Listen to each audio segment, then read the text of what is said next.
Galing po ni Romalina. Hala! Yan po kasi kakabsat. Ganyan. Subukan natin kung lalabas yung tubig kakabsat. Abangan natin dito. At syempre, pag may ulan, may kape.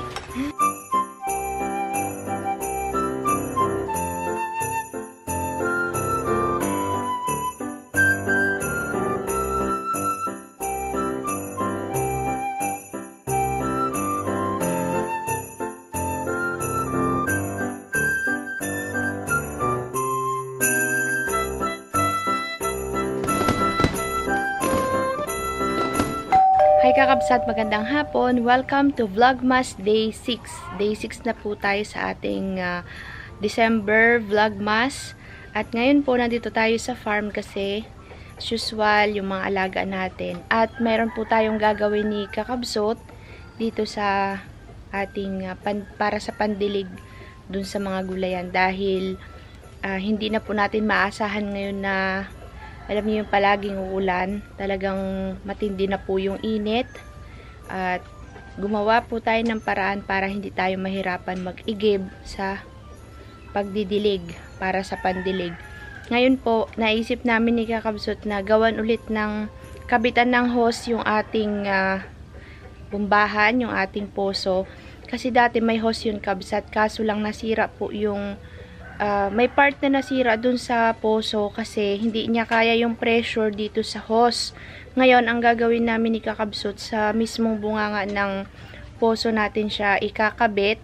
Tapos dudugtungan natin ng plastic bottle tapos dudugtong yung hose dun sa pinaka-bunganga ng plastic bottle. Subukan lang natin kakabsat. Malay mo umubra, edi less tayo sa pag-iigib.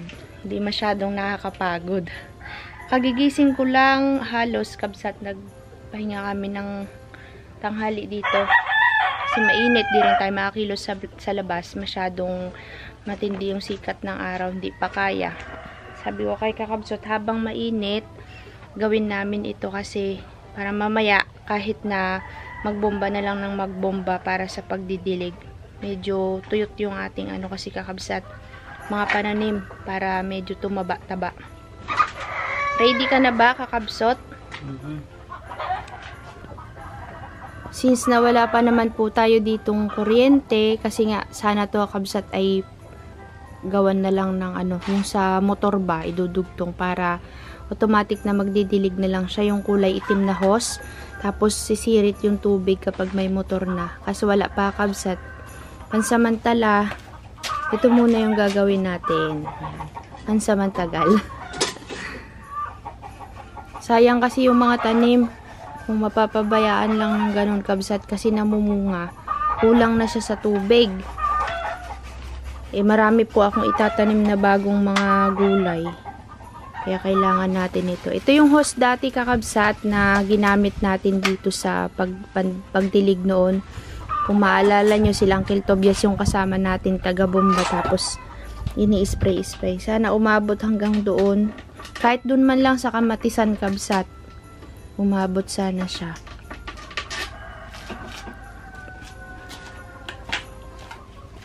Yan. Para bomba, kahit na hindi umabot sa kalagitnaan ng taniman, kahit doon man lang sa bungad, para nakaabang na yung mga tumbler. Yan, igib na lang ng igib. Diba? Kapag hindi po yan umabot, ay bibili na lang tayo ng pandugtong. Dugtungan na lang natin siya. Yung kulay itim na hose sana, no? Kasi ito kabsat, na na siya, na yupi.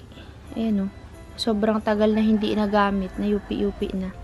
Ubra pa kaya yan, yung green? Kahit na ganyan na siya. Ewan ko lang, baka may butas siya. Madali talaga masira niya. Dapat yung itim saka na tayo bibili ng yung itim. Yan, kakabsat, dahil ako ay nagkulikot sa papayahan. Ngayon di natin nakita. Bah, may pangalan pa yung bottled water mo kasi dapat, malakas kasi ito Sting.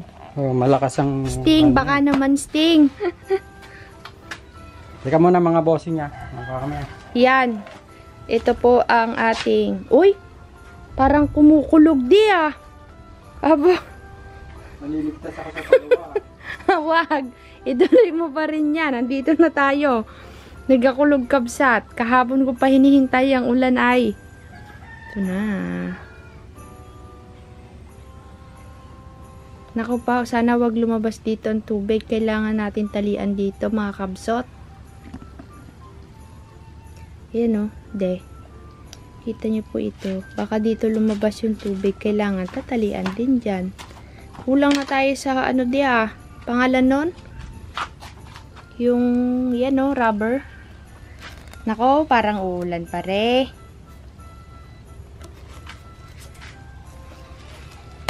Nay!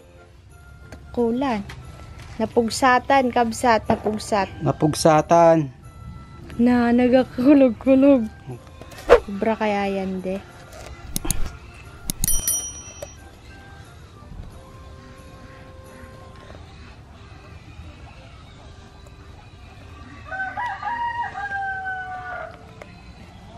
Hindi po kami professional na.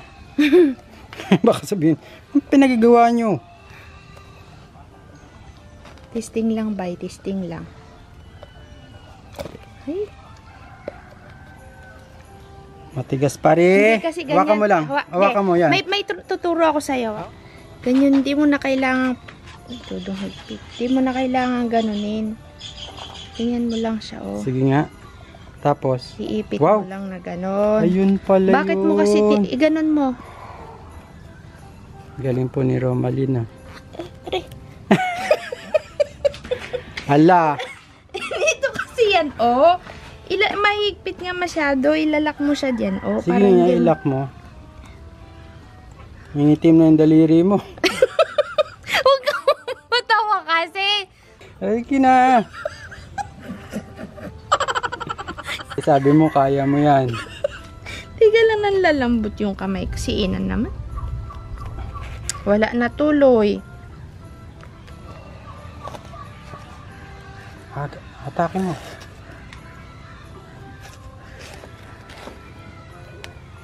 Yan, oh. Ay, gaganon mo siya, oh. Mahirap Tapos? kasi. Para mailak mo nga Sige. siya ganon. Naipit ko na sana eh. Maluwag yan.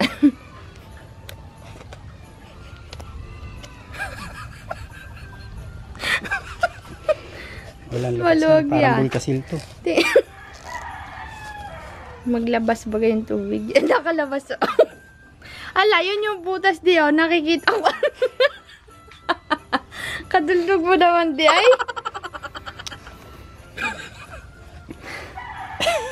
Sabi sa'yo, malug, yun isang gamitin mo. Masyado kasing malapad yan. Kasakit ng kamay ko, eh. Wait lang nga, kabsat. Mauubos yung battery Ay, dito nahugot sa mga na. ganito. Kakabsat, ako po nagwagay. Subukan natin yan kung uubra. Ayun na.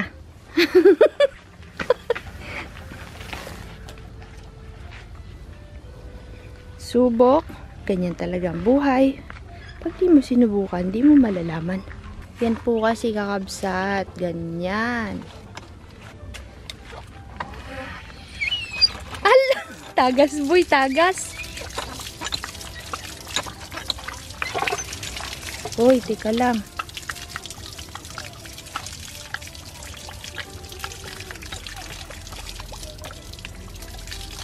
Bumabalik di. Oh, sira na kasi yan. Hindi na pwede. Medyo ano kabsat. May problema po. Wait lang. Hanggang dun sa may bungad ng kamatisan umabot yung hose kabsat. Tignan natin kung ubra. Subukan natin kung lalabas yung tubig kakabsat. Abangan natin dito. Parang naririnig-rinig ko na yung tubig ah.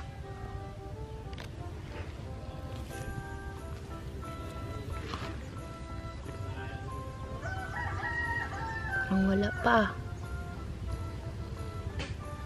Baka hindi naman nagabomba yun. Yan na. Gagalaw na kabsat. Yan na, malapit na. Yan na, nakikita ko na yung tubig oh. Oops! Magaling, magaling, magaling. Kaso tagas yung bunganga eh. Okay na. Mahina lang. Pero pwede na. Tugtungan natin. Ganyan dapat. Aroy, kahina. Hindi makapasok agad yung tubig. Bakit kaya, de? Oh, katagal niya ma-stack, oh. Ang problema, yung hose natin, mabagal ang pagbagsak ng tubig. Yan, oh, kabagal niya. Yan, oh.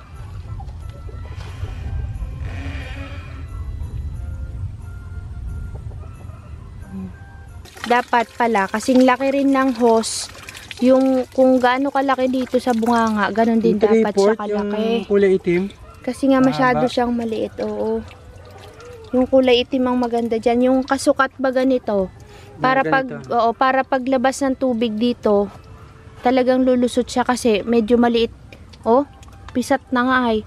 Maliit yung hose na nandito sa loob, kaya hindi agad makalabas yung tubig. So anong verdict mo? Anong gagawin? Dito ubra. Ay oh, tignikabsat. Katagal bago pa makarating doon yung tubig. Pag dito, sira na po kasi ito kabsat. Naputol na yung, ano ba yung may something na nasira dito, de? Yes, Hindi na siya gumagana. Ito, nasira ito noong time na ginagamit natin yung hose. Yun oh, kabsat hanggang ngayon nandyan pa. Naputol yung, may ano nga yung naputol dito oh, kabsat. Basta may naputol dito. Yan oh. Nagganyan na siya. Balik mo adi. May nasira po dyan. Ito? Oo, yan. Kasi nga sa sobrang lakas ng pressure, hindi niya kaya. Oh, yan. Sige nga. Sinira mo na ang bomba. Ganun din. Maganda sana, kaso nga lang matagal bumagsak yung tubig, hindi niya kaya. Kailangan talaga malaking hose. Malaking hose dapat. Mag-give na lang tayo ngayon. Mag-give na lang. Umulan ka na, umulan. Ay, goma na nandyan sila. Tobias pa dati ang nandito. Hindi kaya. Failed. Mission failed. Kailangan ng malaking hose. Anong size ba yung ganun de?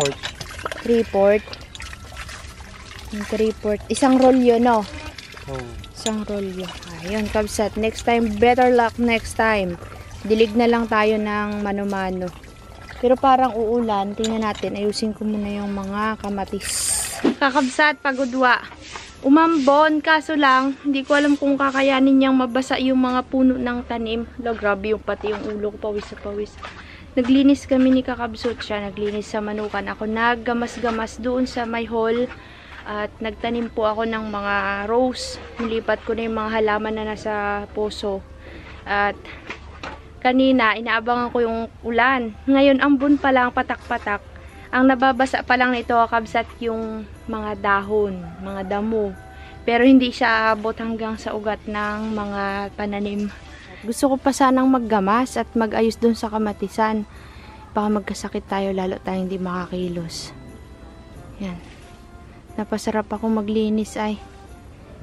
Masakit sa kamay. Maraming ano, yung makahiya na tinik. Dito masakit. Yan.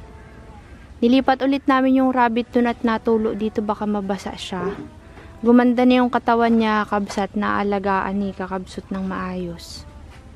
Ayun, umulan. Sana lakasan niya pa. Kasi mag-aano sana ako, lalagay ng mga fertilizer sa ating mga gulay. Ay umulan. Hintayin muna nating mabasa yung hanggang ilalim. Saka ako ididilig sa puno yung ating fertilizer. Sana maliwanag pa kapag tumigil yung ambon.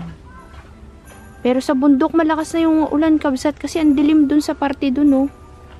Dito ambon-ambon pa lang, patak-patak. Ito yung madali kang magkasakit pag ito na basa ka nito, eh. Yung alimuong pati ng lupa.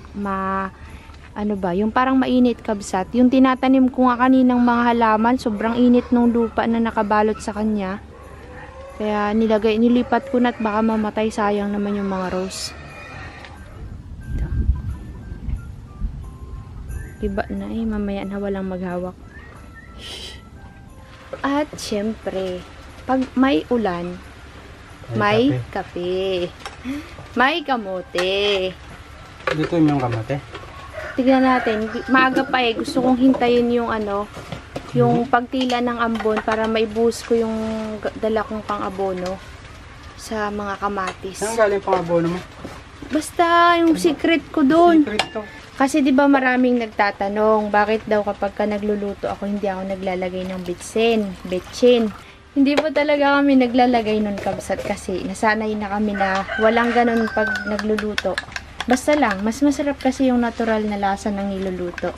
Kasi pampasarap yun eh, pampaalsa ng lasa. Alam naman namin na pampasarap yun. Pero mas sanay kami na hindi naglalagay nun. Kaya, para sa mga kabsat natin gusto na maglagay tayo ng betsin sa pagluluto, habang nasa lupa pa siya, nakatanim, lagyan na natin ng bitsin.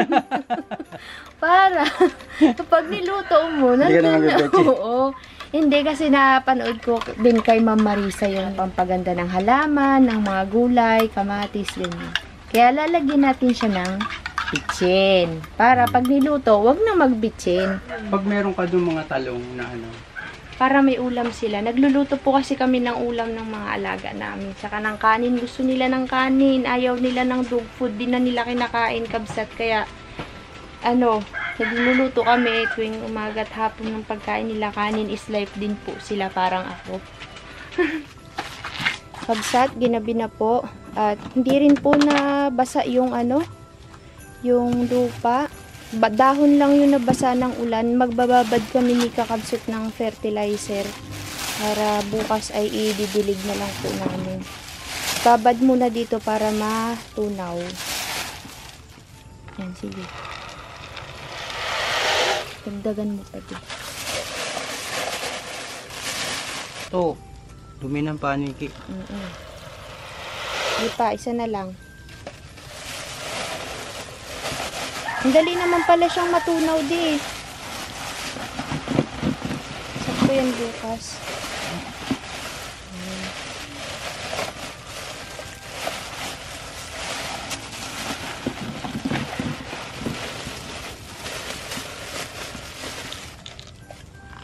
Ayan.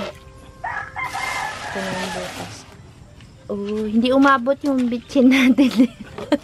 Kunti lang nadilig ng bitchin.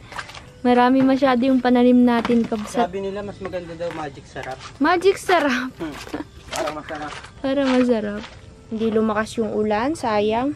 Ang nabasa lang po yung mga dahon dahil natatakpan po ng dahon yung pinakapuno ay hindi po sila nabasa kahit konti.